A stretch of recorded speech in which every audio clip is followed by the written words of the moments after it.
One careless conversation, one curious daughter, and a secret I thought would die with me, now exposed. She knows everything, and now the family is divided in ways I never thought possible. Before we begin, don't forget to hit that subscribe button. This is a story of betrayal, heartbreak, and truth. If you've ever made a mistake that changed everything, this one's for you. Stay with me till the end because nothing will be the same by the final word. I never thought it would happen like this. Not in a quiet kitchen, with the sun dipping low behind our backyard fence and the scent of rosemary chicken thick in the air. I'd survived decades guarding a truth I swore I'd take to the grave. And all it took was one careless moment. One stupid, half-whispered sentence while I thought she wasn't listening. My daughter. My curious, brilliant, too observant daughter. Now my family, what used to be my family, is fractured. And I can't stop asking myself if maybe I wanted to be caught. But let me start at the beginning. Because this isn't just about a secret. It's about love. About pain. About how one woman's silence kept everyone safe. Until it didn't. We just handed her the house. That's how all this started. My husband, David, and I, after 38 years of marriage, had decided to downsize. He wanted Florida. I wanted peace. But our daughter Emily, she'd just gotten married, just found out she was pregnant. And the old colonial on Hawthorne Drive? It was perfect for raising a family. We surprised her with the deed on her 29th birthday. A little gold box with the papers inside. She cried so hard she dropped her wine glass. That night, she kissed me on the cheek and whispered, "Mom, I hope I can be half the mother you are." I remember flinching. I remember guilt surging up like bile. But I smiled. Hugged her tight. She had no idea who I really was. Who I used to be. She does now. A week after the party, Emily and her husband Ben moved into the house. They brought their rescue dog, a lazy pit bull named Sarge, and a box of succulents I knew wouldn't last 2 weeks. Still, it was theirs now. And I was happy to let go. But David never let go easily. He was quiet about it at first. Just small things. Suggesting they paint the kitchen a lighter color. Leaving hedge trimmers in their garage by accident. Then it turned into almost weekly drop-ins. I begged him to back off, give them space. He said I was being sensitive. But I knew better. He couldn't stand not being in control. That house, our home for over 3 decades, was a symbol. A fortress of the life he built and protected. And deep down I think he knew. If I ever told the truth it would all fall apart. It was a Tuesday. I remember that much. Tuesdays are when Emily works late and Ben does meal prep for the week. David and I were in our own kitchen, back in our small condo by the lake, arguing. About what? That part blurs. It doesn't matter anymore. Probably something stupid. Something that had nothing to do with the past but somehow always spiraled us right back there. Into that old fight. That silent war we waged for 30 years. And that's when I said it. That's when I let the words slip like poison from my lips. If you hadn't forced me to lie, we wouldn't be here. I said it low, bitter. I didn't think Emily had come in yet. She was early, sneakers silent on the wood floors. She froze. I saw her reflection in the microwave door. Her eyes wide. Her mouth slightly open. What lie? 3 words. Quiet. Deadly. I turned around slowly. David stared at the floor. And I couldn't lie to her. Not anymore. I told her everything. Not all at once. It came out like vomit, sick, unstoppable. When Emily was 3, David's sister, Aunt Melissa, showed up at our door frantic and bruised. She was running from her husband. From drugs. From dealers. She had a baby with her. A baby boy. She was shaking. Rambling. Saying they were coming. That they'd kill her. That the baby wasn't safe. She begged us. Take him, she said. Just for a while. We did. Of course we did. Family is family. But a while turned into weeks. Then months. Then years. She disappeared. Vanished into God knows where. No phone calls. No letters. We filed for guardianship. Then full custody. He became our son. We renamed him Daniel. We told people he was adopted from a private agency. We even forged some paperwork. David had a contact who knew a judge. No one ever questioned it. Not even Emily. She grew up thinking Daniel was her little brother. And I loved him. God help me, I loved him like my own. But every time I looked at him I saw Melissa. And every time I saw Melissa I saw the night David made me lie in court. Swear she was unfit. That she abandoned him. The truth? She didn't abandon him. She came back. 2 years after we took him in, she came back. She was clean, sober, working 2 jobs. She wanted him back. She begged us. And David said no. We had power of attorney, custody, lawyers, money. She was nothing. She had no chance. And I let it happen. I watched her cry in the parking lot. I watched her fall apart. And I never told Emily or Daniel until that night. Emily didn't say anything when I finished. She just got up, walked out, left the door wide open. David looked at me with a kind of cold fury I hadn't seen since 1994. "You've destroyed everything," he said. "No," I whispered. I set it free. The fallout came fast. Emily told Daniel first. He didn't believe her. Called me in the middle of the night, shaking, sobbing. "Tell me it's not true, Mom. Tell me she's lying." But I couldn't. And the silence told him more than words ever could. 3 days later he packed a bag and left. No one knows where he went. I get postcards. No return address. Just lines like, "I met a woman in Oregon who reminds me of someone, but I can't figure out who. I still dream about the hawthorn tree in the backyard. Did you know it's poisonous?" I'm not angry anymore. I just don't know who I am. Emily hasn't spoken to David since. She refuses to let him see the baby. Says she can't trust a man who would bury his own sister to keep up appearances. And me? I'm here, telling you this. Not because I want forgiveness. I don't think I deserve that. I'm telling it because someone needs to know what silence costs. We think keeping secrets protects people. That maybe if the lie is buried deep enough, no one has to bleed. But lies rot. They fester. And one day, someone will dig them up and find bones where there should have been truth. My daughter did. And now I live with that. There's more. So much more. About Melissa. About what she did in the years she was gone. About the letter she left for Daniel in a safety deposit box. About what it said. If you want to hear the rest, make sure you subscribe. Because the past isn't done with us yet. And I promise, the final chapter will break you. The day after everything came out, the sky was so blue it felt like a cruel joke. I remember standing on the porch, looking up at it and thinking, how can the world look this normal when mine's been turned inside out? David was already gone by then. Packed a bag before sunrise and left without saying goodbye. I heard the door close from the bedroom. Didn't chase him. I didn't have the strength. Emily called around noon. Not to talk. Just to say, I need space. That was it. 4 syllables. Not angry. Just drained. I said okay. Hung up.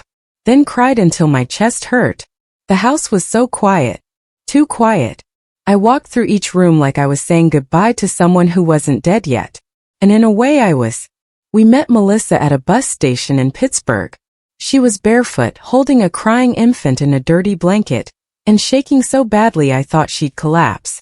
David didn't want to stop the car. He said, "We'll call social services. This isn't our problem." But I opened the door anyway. I couldn't leave her like that. I wasn't that person. Not yet. Melissa didn't even ask for help at first. She just kept saying, "He's hungry. I don't have milk. I haven't eaten in 2 days." We brought her home, fed her, cleaned her up, let her sleep for 14 straight hours. Daniel was only 4 months old, wide-eyed, fragile, smelled like sour formula and fear. I remember holding him and thinking, this isn't permanent. We're just helping. That's all. David didn't say much those first few days, but I could see it in him. That tightening around the eyes. The way he moved her diaper bag out of the living room like it offended him. He didn't want chaos in our house. And Melissa was chaos in human form. She stayed for 3 weeks. We gave her the guest room. I washed her clothes. She cried in the shower sometimes and I pretended not to hear. Then one morning she was gone. No note. No goodbye. Just gone. Left the baby in the crib like a discarded memory. David saw it as abandonment. Final and clear. She doesn't want him, he said. She knew we'd take care of him. I wasn't so sure. But I didn't fight it. We started filing papers the next day. And now, decades later, the ghost of that choice was tearing us all apart. I got a letter from Melissa the week after Emily found out. Not an email. Not a text. A real letter, stamped and postmarked from Indianapolis. Linda, I hear things have unraveled. I'm sorry for that, but I can't pretend I didn't want this day to come. He deserves to know. Even if he hates us both for it. I never stopped loving him. Please give him the key. M. There was a small brass key taped to the bottom of the letter. Emily came by the next day. Unannounced. Eyes puffy, hair unwashed, holding her baby like a shield. I heard from her too, she said. She told me where the box is. We stared at each other in silence. I took the key off the fridge where I'd magneted it. She took it without another word and left. Melissa had placed the safety deposit box in Daniel's name 15 years ago. She must have known she'd never see him again. Inside were letters. Dozens of them. Written every year on his birthday. Tucked in chronological order with photos. Receipts from toys she'd bought just in case she saw him again. A hospital bracelet. A single baby sock. Emily read them all before Daniel did. She said it felt wrong but she couldn't stop. Like opening an old wound with your own fingernails. When she called me afterward she didn't yell. Didn't cry. She said, "You didn't just take him. You erased her." That was the part she couldn't forgive. David came back briefly, just for an hour, to pack his books and take the leather recliner he was weirdly attached to. He didn't speak to me. I tried to talk, to explain, to offer something. A shred of closure. But he held up a hand like a stop sign. Then he said, "Do you think it was worth it?" I didn't answer. 'Cause I didn't know. Daniel showed up 2 weeks later. He looked different. Gaunt. Beard overgrown. But his eyes were the same. Deep brown, always searching. He stood in the doorway like a stranger. "I don't know what to call you anymore," he said. "Call me Linda," I said. "That's who I've always been to you." He nodded. Then sat. Then sobbed. I made tea. Neither of us drank it. He told me he read the letters. All of them. Said he could hear her voice in them. Like some broken music box suddenly working again after all this time. He asked me why I didn't fight for her. Why I didn't believe she could change. I said the only thing that was true. Because I was scared. Of her. No. Of losing you. And that's when he broke. Again. Same boy. Different wounds. Emily still hadn't let David meet the baby. She said trust had to be earned back. That some bridges weren't meant to be crossed twice. I didn't blame her. She started seeing a therapist. Stopped calling me Mom. Started calling me Linda. The first time she did it, I flinched like she'd slapped me. "I'm not trying to hurt you," she said. "I just need to start over." I don't know how to do that with lies in the foundation. Fair. Still broke my heart. It's been 7 months now. David lives in a condo near the shore. Still sends birthday gifts. Still signs them Dad. Even though Emily returns them unopened. Daniel lives in Asheville. He's dating someone. A teacher named Maya. Says she reminds him of the woman his birth mother might have become. He calls me once a month. Never more. Never less. We don't talk about the past. We talk about weather. Work. His dog. That's our truce. Emily and I are navigating. We meet for coffee. Sometimes she lets me hold the baby. Sometimes she doesn't. She never says I love you anymore. But sometimes I catch her watching me. Studying. Like she's trying to remember the mother she thought she had. And maybe one day she'll forgive me. Or maybe she won't. I keep Melissa's letter in a drawer next to my bed. The key to Some nights I reread them, trace the ink with my finger, imagine a different version of myself, one that stood up to David, that let Melissa try, that trusted in the power of second chances. That woman never existed, but sometimes I wish she had. So, if you've made it this far, thank you. I told this story because secrets like mine don't stay buried forever. They find ways to surface, through cracks in the drywall, through careless conversations, through curious daughters with ears sharper than razors. And when they do, you can't outrun them. You can only face them.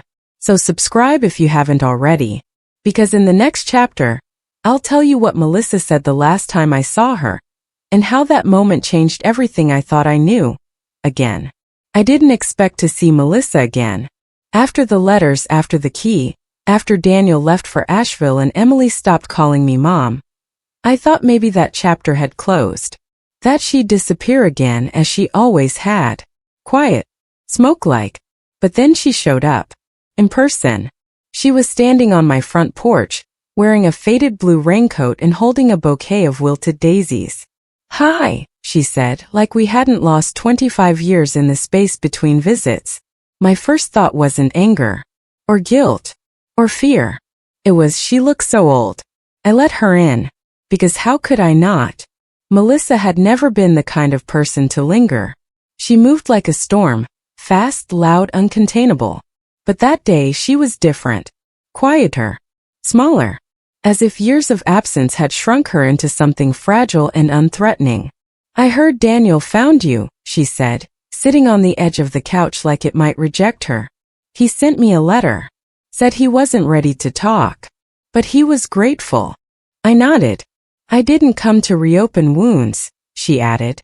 "I just needed to see you. One more time. In person.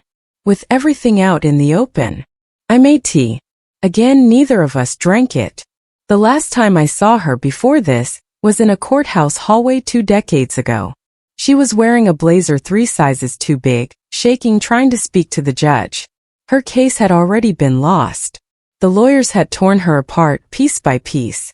And I'd helped them. I testified that she was unstable, unfit, dangerous. "I didn't hate you then," she said quietly now, staring out the window. "I just hated the way you let him speak for you. David. Always David." "I was scared," I said again, because it was the only truth I knew how to say. "You were complicit," she corrected gently. "That's worse. There's something about hearing your worst fears spoken aloud by someone who knows you that leaves a permanent crack." I didn't argue. I didn't defend myself. I just said, "I know." Melissa pulled something from her coat pocket. An envelope. Smaller than the one she'd left in the safety deposit box. She handed it to me. "He should have this when he's ready," she said. "What is it?" "My goodbye. The real one." I didn't ask what it said. I didn't want to know. Some truths belong to their intended readers. She stood, walked to the door, and turned to me. "You kept him alive. For that, I'll always be grateful. But you also erased me. And that's the part one can't forget." Then she was gone. That night, I dreamt about the first time Daniel called me Mama. He was barely 2, toddling through the kitchen in a duck print onesie. I remember he fell, bumped his head on the pantry door and started crying. I ran over, scooped him up, and he buried his face into my neck and mumbled, "Mama."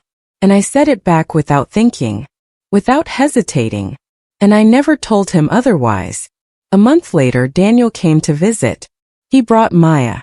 She had kind eyes, deep laugh lines, and the calm presence of someone who knew exactly who she was. They stayed in a hotel, but we had dinner at my place. I made all his favorites: chicken parm, garlic bread, the chocolate pudding he always loved as a kid. We talked about Asheville, about his job at the co-op, about Maya's cat. We didn't talk about Melissa until the end. After Maya left the table to take a call, he reached into his jacket and pulled out the envelope she'd given me. "I read it," he said. My hands were shaking before he even opened his mouth again. "She didn't blame you," he continued. "But she also didn't absolve you. I wouldn't expect her to. She said she loved me. Always had.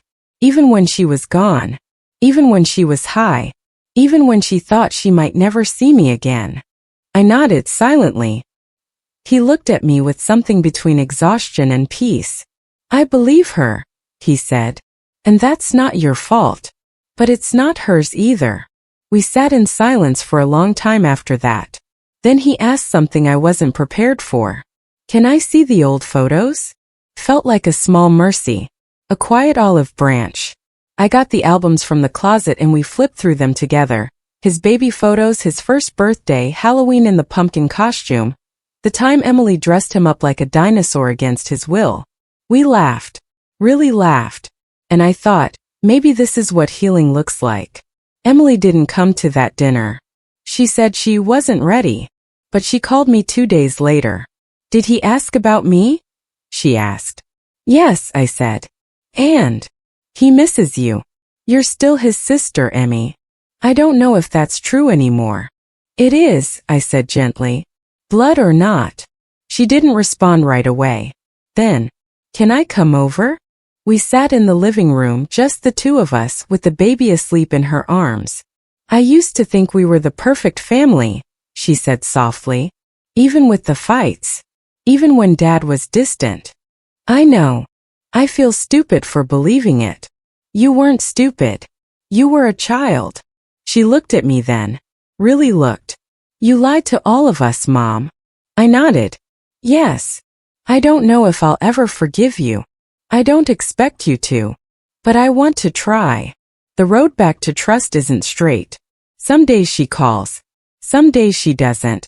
Some weeks we eat lunch together twice. Some weeks nothing. But I take what I can get. Because she's trying. And so am I. And maybe that's enough. David wrote me a letter. Typed. Signed in pen. Like he couldn't decide which version of himself to send. I still don't think we were wrong to raise him as ours. But I see now that we were wrong to pretend the truth didn't matter.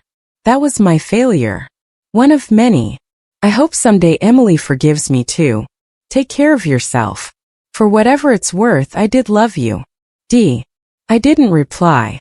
Some ghosts are better left reading their own letters. So here we are. One careless conversation. One curious daughter. One secret I thought would die with me exposed. Carved into the bones of this family. But here's the thing no one tells you about the truth. Burns everything down. But it also clears the ground. And sometimes, if you're lucky, something honest can grow in the ashes. Thank you for listening. If you've come this far, you know this isn't just a story, it's a reckoning. And if it resonated with you even a little, hit that subscribe button. There's one final chapter. And in it, I'll tell you what I told Emily on the day we finally stood at Melissa's grave together. It was the moment everything changed again. And the words still echo in my bones. It took another 3 months before Emily agreed to come with me. We'd been circling it for weeks, talking around it, never naming it. Someday, she'd say, when I'm ready. But grief doesn't wait for readiness. Neither does forgiveness. So one crisp October morning, with the leaves burning red and the wind tugging at our sleeves, we drove to the little cemetery just outside Indianapolis. The one where Melissa was buried. She died quietly. Liver failure. Years of damage finally catching up to her. Her neighbor found her on the couch with a book in her lap and a photo of Daniel taped to the wall beside her. The obituary was short. No mention of family. Just her name, date of death, and the phrase, "She loved fiercely." Even when it hurt. I hadn't told Emily right away. I didn't want to force anything on her. But when I finally did, showed her the clipping, the note from the neighbor, the address, I saw her expression shift. That subtle haunted look of someone realizing they've missed their only chance to ask the question that's been keeping them up at night. "Can we go?" she asked softly. And now we were here. The cemetery was quiet. Only the rustle of trees and the occasional bird overhead. Melissa's grave was modest. A flat plaque. Weather-worn. The kind people walk past without noticing. It read, Melissa Grace Allen, 1969 to 2025. Still learning to love herself. I don't know who chose those words. Maybe she did. But God, they hit like a freight train. Emily stood there a long time. Just looking. She didn't cry. I did. I brought flowers, yellow roses. Melissa hated roses, but they were what I had, and grief isn't always tidy. Finally, Emily turned to me. I used to make up stories about her, she said. When I was little. Like maybe she was a princess. Or a spy. Or sick somewhere but fighting to get back to Daniel. I nodded. I needed her to be something, you know? Because if she was something, then it meant you weren't lying. I never meant to lie, I whispered. But you did. She said it without venom. Just fact. And I didn't deny it. We sat on the bench nearby. The breeze picked up. She wrote me once, Emily said suddenly. After Daniel found the letters. Just a single page. She said she remembered me. That I had the loudest laugh. That she used to press her ear to the nursery door just to hear it. She did, I said. All the time. Emily nodded. She said you weren't the villain. Just scared. That made me angrier than anything else. Why? Because it meant I couldn't hate you cleanly. That broke me a little. Not in a loud way. Just a crack behind the ribs. I wanted you to be perfect, she said quietly. I know. And I'm starting to realize how unfair that was. I let you believe it, I replied. That's worse. We sat there for a long time. Not mother and daughter, not quite. Just two women kneeling in the rubble of a shared past, picking through the debris for something salvageable. I wish she'd lived longer, Emily said. I wish Daniel could have really known her. Me too. I wish I could have known her, even just once. I didn't have anything to say to that. Some wishes are just smoke. Before we left, Emily knelt at the grave and placed a small bracelet on the headstone. One of her daughters. She'll never meet you, she said softly. But I'll tell her. And for the first time in months she reached for my hand. Not out of obligation, but choice. A few weeks later, I found an envelope on my porch. No return address. Just my name, Linda. Written in familiar looping script. Inside was a letter. The last, I think. I don't believe in villains anymore. Just people doing the best they can with what they have. You had love. I had fire. We were never meant to raise him together. But I'm grateful you raised him at all. Tell Emily she was always my favorite sound in that house. And tell Daniel he was worth every single ache. I cried for hours. Not just for what we lost, but for the version of us that could have existed, if fear hadn't led the way. Today the house feels different. Quieter, yes, but not lonely. Daniel visits more. He even brought Maya and the dog last time. Emily comes by with the baby now and then. She still doesn't call me mom, but sometimes she signs her texts, Love-E. That's something. Sometimes I look at the old photos and wonder, if I could go back, would I tell him the truth from the start? Let Melissa hold him one more time? Let Emily know there was another woman who loved fiercely from the shadows? Maybe. Maybe not. But I know this. Secrets rot the roots of a family. They grow in silence and bloom in destruction. They wait in attic boxes and offhand comments, waiting for a curious daughter to ask just the right question. And when they come, you can't bury them again. You face them. You own them. And if you're lucky, the people you love might still be waiting on the other side. This story isn't a confession. It's a caution. Don't wait for the fallout. Tell the truth while you still have time to hold the people you love afterward. If you've made it through this story, thank you. Means more than you know. Please subscribe if you haven't already. There are more stories to come. Of loss, of reconciliation, of what it means to build something honest out of broken pieces. Until then, be kind to your past. It's not finished with you yet.